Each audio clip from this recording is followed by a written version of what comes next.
देहची परम महाशांती. बापूजींच्या मराठी यूट्यूब चॅनलमध्ये आपल्या सर्वांचे स्वागत आहे. क्वांटम फील्ड आणि आकाशिक रेकॉर्ड हा आजचा विषय आहे. श्रोते हो, आपण आकाशिक रेकॉर्ड बद्दल चर्चा करत आहोत. त्यातील पहिल्या भागाचा उत्तरार्ध आज आपण बघणार आहोत. भविष्यवेत्ता बाबा वांगाचे एक रहस्यमय जीवन हा आजचा विषय आहे. विविध भविष्यवक्ते, ऋषीमुनी यांच्या भविष्य कथनामागे दडलेले रहस्य आज आपण बापूजी आणि अनंत भैया यांच्यामधील प्रश्नोत्तर संवादामधून ऐकूयात. अनंत भैया म्हणतात, परम शांती बापूजी, असे म्हटले जाते की संपूर्ण विज्ञानाचा सोर्स आकाशीय रेकॉर्डमध्ये आहे. आता असे वैज्ञानिक मानतात. पूर्व काळातील लोक सुद्धा म्हणत होते की आकाशात सर्व काही गोष्टींचे रेकॉर्डिंग आहे आणि तिथपर्यंत ज्ञानी लोक पोहोचू शकतात. त्या ज्ञानाला भौतिक रूपात प्राप्त करून घेऊ शकत नाही. ते इथपर्यंत केवळ आध्यात्मिक आणि मानसिक शक्तीवालेच पोहोचू शकतात. तेथे जीवात्माच्या प्रत्येक डेटाचे रेकॉर्डिंग आहे. फक्त मनुष्याच्या प्रत्येक गोष्टीचे नाही, तर दुनियेतील प्रत्येक जीवाची माहिती तेथे संचित आहे, असे सायन्सवाले आता मानू लागले आहेत. पहिले ते मानत नव्हते. तर प्रश्न असा निर्माण होतो की आकाशिक रेकॉर्डिंगचा उपयोग एलियन्स करून घेऊ शकतात का? बापूजी म्हणतात, असे बघा, एलियन्स म्हणजे दूर दूर गॅलेक्सी युनिव्हर्स मधून आलेले आहेत. परग्रही नाहीत. ग्रह तर आपल्या ब्रह्मांडामध्ये आहेत. ते दुसऱ्या गॅलेक्सी युनिव्हर्स मधून दूर दूर वरून आलेले आहेत. ते आपल्या धर्तीवर घिरट्या घालत आहेत. कित्येक ठिकाणी त्यांचे अस्तित्व आहे.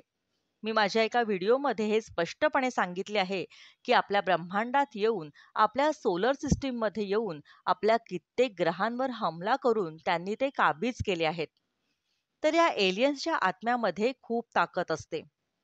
ते शिव, महाशिव, परम महाशिव, परम परम महाशिव यांच्या श्रेणीचे आत्मे असतात. मी एका व्हिडिओमध्ये सांगितले होते की दूर दूर वरून आलेल्या भूत प्रेत आत्म्यांमध्ये खूप ताकद आहे. याला दुजोरा देत अनंत भैया म्हणतात, हो, आपण हे सांगितले होते. आत्मा, परमात्मा, देवता, एंजल, जीन्स हे आत्म्यांचे प्रकार आहेत. हो, ख्रिश्चन धर्मात राक्षसी आत्मे, जे अँटी ख्रिश्चन म्हणून आत्मे काम करतात. मी सांगितले होते की दूर दूर वरून आलेल्या आत्म्यांमध्ये खूप शक्ती आहे. म्हणून एलियन्स तुमचे सारे रेकॉर्ड वाचून घेतात. एलियन्स तुमच्या प्रत्येक गोष्टीला वाचू शकतात. कोणत्याही मनुष्य आत्म्याचे मानसिक रेकॉर्ड बघू शकतात. आता पुढे प्रश्न हा आहे की भविष्यवक्ता किंवा पैगंबर आकाशिक रेकॉर्डमधून डेटा प्राप्त करून भविष्यकथन करत होते का? ते ज्ञान देत होते का? की त्यांचा अजून काही शक्तीचा स्रोत होता?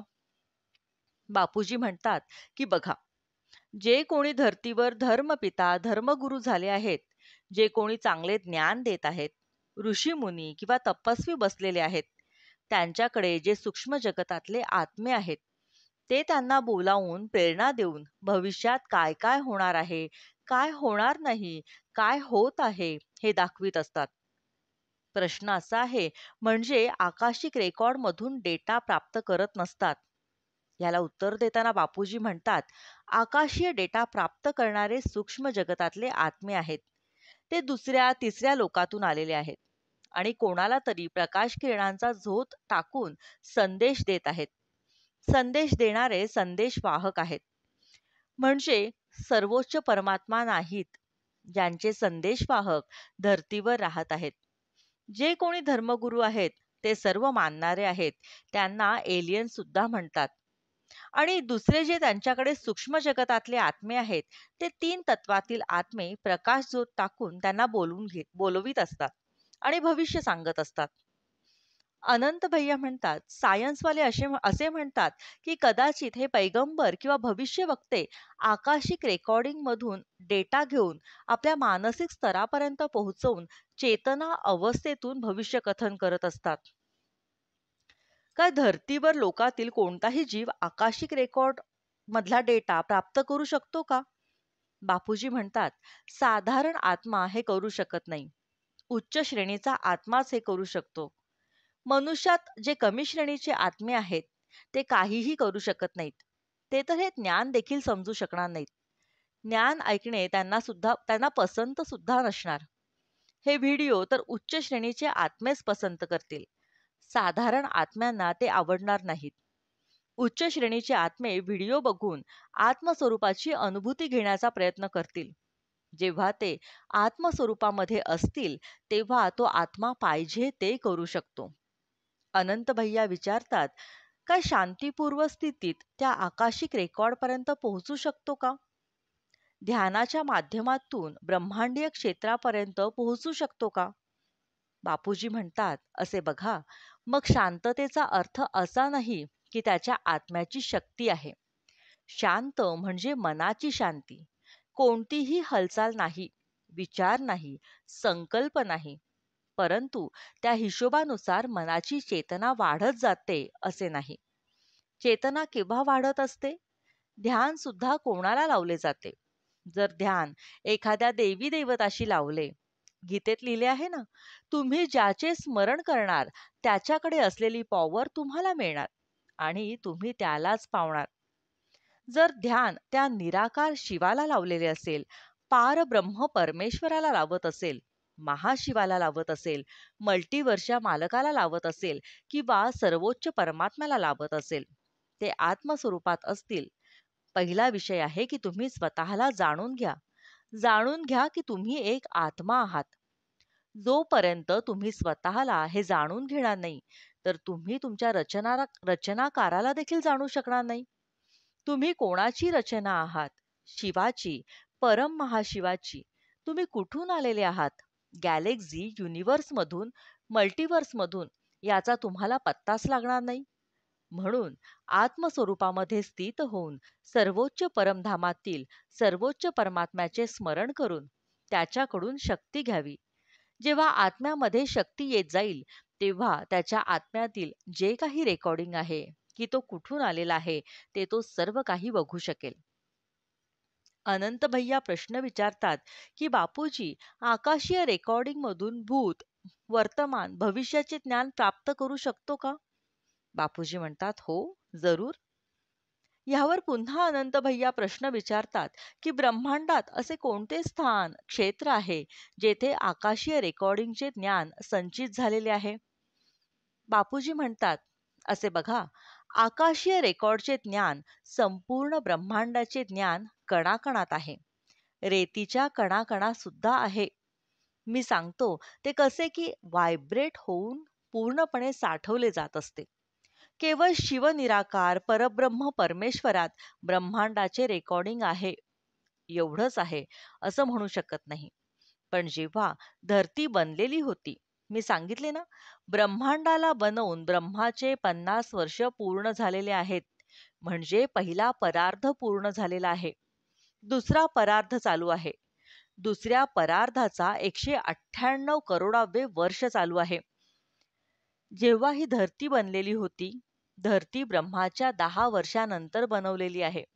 तेव्हापासून धरतीवरील जे कण बनलेले आहेत, त्या धरतीवर जे कर्म झाले आहे, ते रेकॉर्डिंग होऊन ते सर्व काही रेकॉर्ड झालेले आहे. ब्रह्माच्या 40 वर्षाचे रेकॉर्ड धरतीच्या कणाकणामध्ये आहे. अनंत भैया म्हणतात, तर आपल्या म्हणण्याचा अर्थ असा आहे की जर शास्त्रज्ञाने हे कण उचलून त्यांचे विश्लेषण केले, तर त्यात संचित असलेला डेटा ते प्राप्त करू शकतात. बापूजी म्हणतात, जेव्हा पाणी निर्माण झाले, पाण्याचा एका एका थेंबामध्ये सुद्धा ब्रह्मदेवाच्या 40 वर्षाचे रेकॉर्डिंग पडलेले आहे. हवेच्या एका सेलमध्ये रेकॉर्डिंग पडलेले आहे. ब्रह्माचे 1 वर्ष म्हणजे 31 खरब 10 अरब 40 करोड वर्ष होतात. एवढ्या वर्षांचे रेकॉर्डिंग पाण्यामध्ये आणि हवेमध्ये सुद्धा साठवलेले आहेत. म्हणूनच भक्ती मार्गात म्हणतात, की कणाकणामध्ये भगवान आहे. भगवानाकडे जे रेकॉर्ड आहे, ते रेतीच्या एका कणात सुद्धा आहे. मनुष्य शरीरात सुद्धा रेकॉर्डिंग आहे. परंतु त्याच्या आत्म्यामध्ये एवढी शक्ती नाही ना. आत्म्यात शक्ती येईल तर संपूर्ण वायुमंडळातील रेकॉर्ड पकडून तो ज्ञानी बनू शकतो. हे ज्ञान कोठून येत असते? हे ज्ञान तर वायुमंडळातून येत असते. आज टीव्ही मध्ये रेकॉर्ड कुठून येतात? तर वायुमंडळातूनच येतात ना. तर प्रत्येक कणाकणात ज्ञानाचे भंडार पडलेले आहेत. अनंत भैया म्हणतात, एक वैज्ञानिक डॉक्टर लॉर्सनने 2004 मध्ये आकाशिक फील्डचा पुरावा शोधल्याचा दावा केला होता. त्यांनी असा दावा केला की आकाशिक फील्ड क्वांटम तरंगाने बनलेले आहे. ते म्हणतात की क्वांटम तरंगे ब्रह्मांडातील सर्व जागेवर पसरलेली आहेत. ती तरंगे मनुष्याच्या आसपास देखील असतात. त्याची त्यांना जाणीव होते, परंतु ते बघू शकत नाहीत. बापूजी म्हणतात, समस्त ब्रह्मांडाची तरंगे अतिसूक्ष्म आहेत. जे एक मनुष्य आत्मा विचार करत असतो ना, आत्मस्वरूपामध्ये स्थित होऊन जो विचार करत असतो, त्याची तरंगे कित्येक लेयर्स पर्यंत जात असतात. दुसऱ्या ब्रह्मांडापर्यंत, परम महाब्रह्मांडापर्यंत जातात. युनिवर्स, मल्टिवर्स पर्यंत जातात ना. परंतु तो आत्मा देहभानात आहे. स्वतःला साधारण मनुष्य समजून बसला आहे. जीव आहे, बॉडी कॉन्शियस आहे, पण सोल कॉन्शियस नाही. तर त्याची तरंगे जवळपासच्या भागामध्ये जातात. परंतु त्याची तरंगे ऋषीमुनी पकडू शकतात.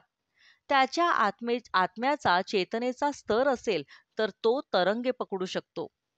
आता प्रश्न असा आहे की बापूजी येथे म्हटले आहे की एलियन्स म्हणजे परग्रही सुद्धा क्वांटम तरंगांशीच जोडलेले आहेत. हे फील्ड कोणतेही भ्रामक विज्ञान किंवा अंधविश्वास नाही. हे फक्त आपल्या चेतनेच्या सहाय्याने पोहोचू शकतात. वैज्ञानिक आता या सत्यापर्यंत पोहोचणार आहेत. बापूजी उत्तर देतात की वैज्ञानिक आता या सत्यापर्यंत पोहोचतील, त्याआधी खूप काही परमसत्य होईल. वैज्ञानिक बदलतील, आध्यात्मिक सायन्स येईल. हे मी न्यू फ्युचर वर्ल्डमध्ये या आपल्या व्हिडिओमध्ये सांगितले आहेच. अनंत भैया पुढचा प्रश्न विचारतात की बापूजी, एक सायंटिस्टने आपल्या लेखामध्ये लिहिले आहे की मेंदूच्या इलेक्ट्रॉनिक्सला क्वांटम तरंगाच्या माध्यमातून सक्रिय करून आपले विचार आणि अवचेतन मनाला प्रभावित केले जाऊ शकते. अजून त्यांनी असेही म्हटले आहे की सब ॲटॉमिक पार्टिकल्स कितीही अंतरावर असले तरीही ते एक दुसऱ्याला प्रभावित करू शकतात. कित्येक वेगाने माहिती पाठवू शकतात. दुसरे त्यांनी असेही सांगितले की आपल्या मेंदूचा प्रत्येक इलेक्ट्रॉन एक रिसीव्हर आहे, जो तरंगांना पकडू शकतो. क्वांटम फील्डच्या माध्यमातून एलियन्स आपल्याला माहिती पाठवू शकतात. सायन्सवाले मानतात की हेच ते कारण आहे जे लोक भविष्य वर्तवित असतात. याला उत्तर देताना बापूजी म्हणतात, असे बघा, हे जे मनुष्याच्या मेंदूत इलेक्ट्रॉन म्हणतात ना, मेंदू म्हणजे मन. मनाचा इलेक्ट्रॉन काय आहे? मन कशात आहे? मनाचा इलेक्ट्रॉन म्हणजे आत्मा होय. आत्म्यात मन आहे. मनात बुद्धी आहे. बुद्धीमध्ये संस्कार आहेत. तर आत्म्यात जी शक्ती येत असते, तेव्हा सारी इलेक्ट्रॉनिक लहरी म्हणजे परम इलेक्ट्रॉनिक लहरी बाहेर जातात आणि ते पाहिजे ती सारी कामे करू शकतात. परंतु त्यासाठी आत्म्यामध्ये शक्ती पाहिजे. इलेक्ट्रॉनिक लहरी पकडण्याची, त्यांना प्राप्त करण्याची आत्म्यामध्ये शक्ती पाहिजे. म्हणून तुम्हाला तुमच्या आत्म्याला रिसीव्हर म्हणजे प्राप्तकर्ता बनवायचे आहे. जर आत्मा रिसीव्हर म्हणजे प्राप्तकर्ता बनला तर आत्म्याची शक्ती जागृत होईल. तर या ब्रह्मांड, महाब्रह्मांड, गॅलेक्सी, युनिवर्स, मल्टिवर्स एवढेच काय, सर्वोच्च परमात्म्याला सुद्धा ज्ञानाने जाणू शकणार आणि तिसरा नेत्र सुद्धा उघडून सर्व काही करू शकणार. अनंत भैया प्रश्न विचारतात, बापूजी, आता मी बाबा वांगाबद्दल चर्चा करू इच्छित आहे. जेव्हा ते 12 वर्षाचे, वांगेलियन नावाची एक मुलगी होती. ती शेतात खेळत होती. चक्रीवादळ आले, त्यात ती उडून गेली. तिच्या डोळ्यात माती भरली गेली आणि ती आंधळी झाली. नंतर ती बाबा वांगाच्या नावाने प्रसिद्ध झाली. तिला एक अशी अलौकिक शक्ती प्राप्त झाली, त्यामुळे ती भविष्य बघू लागली. ती मनाच्या नेत्राने लोकांचे भूत, भविष्य बघू शकायची. 1980त बाबा वांगा या नावाने प्रसिद्ध झाली. काय ती आकाशिक रेकॉर्डिंग मधून डेटा गोळा करत होती का? आता ह्याबद्दल तुम्हीच सांगा. बापूजी म्हणतात, कोणीही साधारण मनुष्य किंवा आत्मा जेव्हा वरील काम करत असतात किंवा वैज्ञानिक, धर्मगुरू, ऋषीमुनी जे कोणी आत्मे भविष्य सांगत असतात, त्यांच्याबरोबर सूक्ष्म जगतातले आत्मे असतात. सूक्ष्म जगतामधील आत्मे त्यांच्या आत्म्यावर रेज मारून बोलून घेत असतात. कोणत्याही मनुष्य आत्म्याकडे स्वतःची एवढी पॉवर नसते. त्यांच्याजवळ सूक्ष्म जगतातले आत्मे असतात आणि सूक्ष्म जगतातल्या आत्म्याजवळ भविष्याचा डेटा असतो. परंतु त्यांची 100% खात्री होत नाही. 50, 60, 70% ही भविष्ये खरी होत असतात.